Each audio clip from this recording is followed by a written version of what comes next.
মাননীয় স্পিকার, আপনাকে ধন্যবাদ। জাতির জনক বঙ্গবন্ধু শেখ মুজিবুর রহমানের স্বপ্নের বাংলাদেশ জনপ্রতিনিধিদেরকে একটা মর্যাদাশীল অবস্থায় নিয়ে জনপ্রতিনিধিদের মাধ্যম দিয়ে জনগণের দুঃখ দুর্দশা লাঘবের জন্য জাতির জনক সংবিধান যেমনি রচনা করেছেন, তেমনিভাবে সংবিধানকে অর্থবহ করার জন্য সংবিধানের যেই মূল মন্ত্র স্পিরিট, সেটাকে কার্যকরী করার জন্য বহু আইন বিধিবিধান জাতির জনক বঙ্গবন্ধু শেখ মুজিবুর রহমান রাষ্ট্রীয় ক্ষমতা থাকাকালীনই করেছেন। এবং তারই ধারাবাহিকতায় আমাদের মাননীয় প্রধানমন্ত্রী জাতির জনকের সুযোগ্য কন্যা বাংলার মানুষের আকাঙ্ক্ষা পূর্ণের জন্য বহুবিধ কাজের সাথে অত্যন্ত গুরুত্ব দিচ্ছেন আইন প্রণয়নকে। কারণ আমাদের আইনগুলি যত বেশি স্বচ্ছ হবে, যত বেশি জনবান্ধব হবে এবং জনকল্যাণকর আকাঙ্ক্ষা পূর্ণের জন্য উপযুক্ত হবে, তত মানুষের আকাঙ্ক্ষা পূর্ণ হবে, আমাদের স্বপ্ন পূরণ হবে এবং জাতির জনকের স্বপ্ন পূরণ হবে। তো এই লক্ষ্যকে সামনে রেখে আমরা আমাদের প্রণীত বিভিন্ন আইনগুলোতে যেখানে কাজ করতে গিয়ে প্রতিবদ্ধকতা আমরা সম্মুখীন হচ্ছি, তো সেগুলো একটা কালেকটিভ অ্যাপোর্ট দেওয়ার মাধ্যম দিয়ে, অ্যাপ্রোচ দেওয়ার মাধ্যম দিয়ে আমরা সেগুলোকে সংশোধন করার জন্য চেষ্টা করছি। তো এখানে আমার কাছে খুব ভালো লেগেছে যে আমাদের অত্যন্ত বিজ্ঞ দুইজন মাননীয় সংসদ সদস্য বিলটি উত্থাপনের উপরে ওনাদের মতামত অথবা ভিন্ন মতামত হলেও ওনারা বক্তব্য রেখেছেন। আমি আসলে এটাকে সাধুবাদ জানাই, কারণ আইন প্রণয়নের আসলে গণতান্ত্রিক ব্যবস্থায় যে বিষয়টাকে সবচেয়ে বেশি গুরুত্ব দেওয়া হয়, যে ডিবেট হওয়া এবং এই আইনের উত্থাপিত আইনের বিষয়ে ভিন্ন মত যদি কোথায় কিছু থাকে, তাহলে সেটাকে ওনারা এই সংসদে তাদের বক্তব্যের মাধ্যমে তুলে ধরবেন। তাইলে আমাদের যদি কোথাও যারা নাকি আইন প্রণয়নের সাথে আমরা সম্পৃক্ত, আমরা আরও নিবিড়ভাবে ওটাতে মনোযোগ দেওয়ার চেষ্টা করতে পারবো, যাতে নাকি আইনটি যে সৎ উদ্দেশ্যে আমরা নিয়ে এসেছি সেই উদ্দেশ্যটা আমরা যেন নাকি প্রতিফলন ঘটে। তো সেটাই হলো যে বিষয়।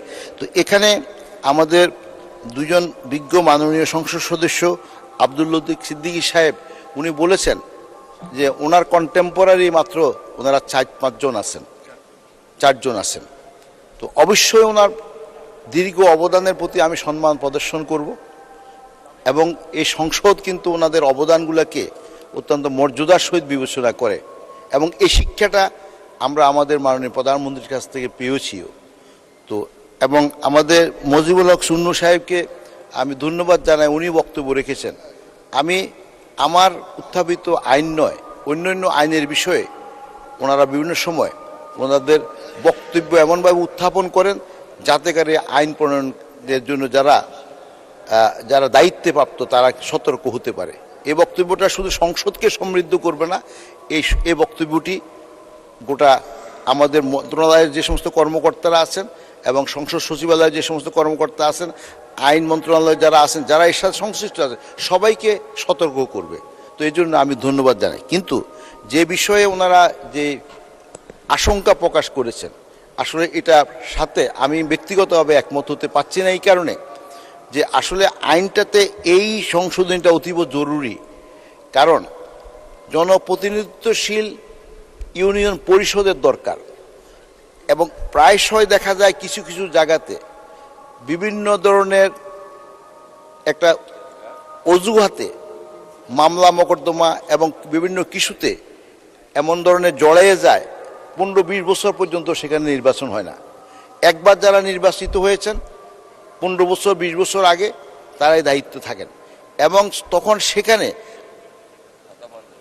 কেন্দ্রীয় সরকারকে যে নিয়ন্ত্রণ করার যে একটা ব্যবস্থা, একটা কথা এখানে আমি বলবো, পৃথিবীতে এমন কোনো মতবাদ আমি অন্তত খুঁজি পাই নাই যে মতবাদ জবাবদিহি মুক্তভাবে এক্সারসাইজ হওয়ার পরিপ্রেক্ষিতে কোথায় কোনো সুফল আসছে। অর্থাৎ প্রত্যেকটি গণতান্ত্রিক ব্যবস্থায়ও জবাবদিহিতা অপরিহার্য। প্রত্যেকটি প্রতিষ্ঠান, যেমন আমি মন্ত্রী, আমি জবাবদিহিতার ঊর্ধ্বে কেন থাকবো? অর্থাৎ এই সংসদ জাতির কাছে জবাবদিহি করার জন্য এই সংসদ। তো অতএব স্বাভাবিকভাবে আমরা জবাবদিহি করার জন্য আমরা বাধ্য। এক্ষেত্রে যে জিনিসটা হলো ইউনিয়ন পরিষদের দেখা গেলো বেশ কয়েক বছর নির্বাচন হচ্ছে না। আমাদের আইনগত এই যে সীমাবদ্ধতার কারণে আমরা সেখানে নির্বাচন করতেও পারছি না। কারণ যদি আইনগত জটিলতা থাকে তাহলে নির্বাচন কমিশনকে আমরা জানাইতে হয় স্থানীয় সরকার মন্ত্রণালয়ের পক্ষ থেকে যে এখানে আইনগত জটিলতা আছে। তখন নির্বাচন কমিশন আইনগত জটিলতার কারণে সেখানে নির্বাচনটি অনুষ্ঠিত হওয়ার কোনো রকম ব্যবস্থা নিতে পারে না, উদ্যোগ নিতে পারে না।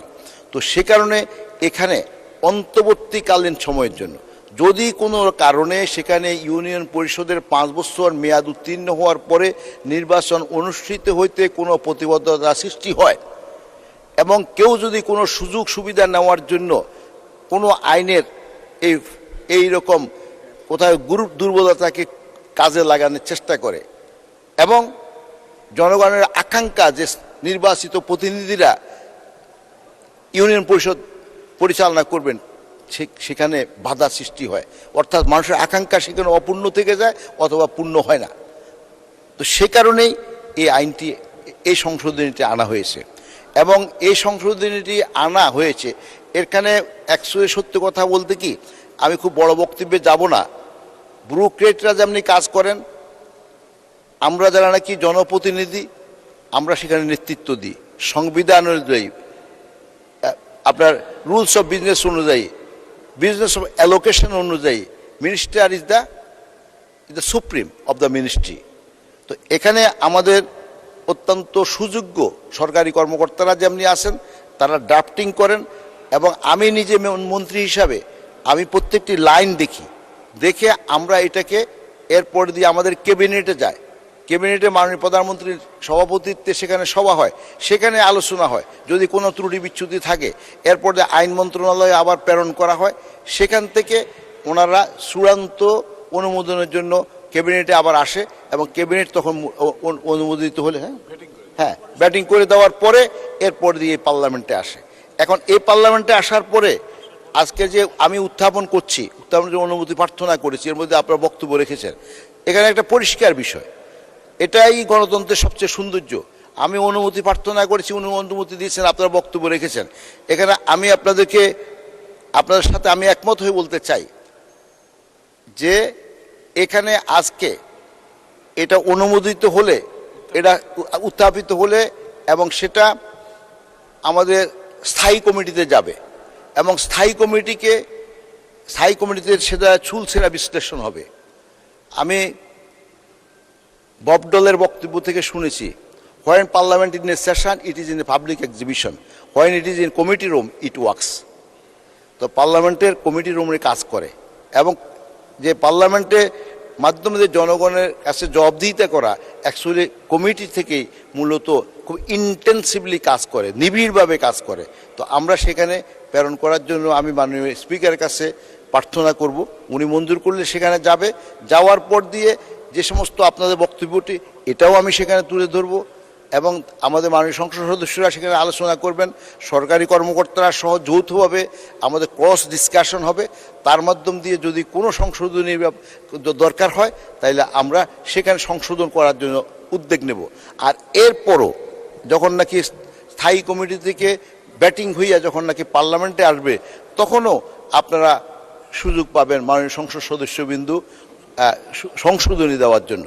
কোনো যুক্তি সংশোধনী থাকলে আমরা অবশ্যই মাননীয় প্রধানমন্ত্রী আমাদের নির্দেশ দিয়েছেন, আমরা সেটাকে অবশ্যই মর্যাদা দিব এবং সংশোধনী আসুক এটাও আমি ব্যক্তিগতভাবে প্রত্যাশা করব।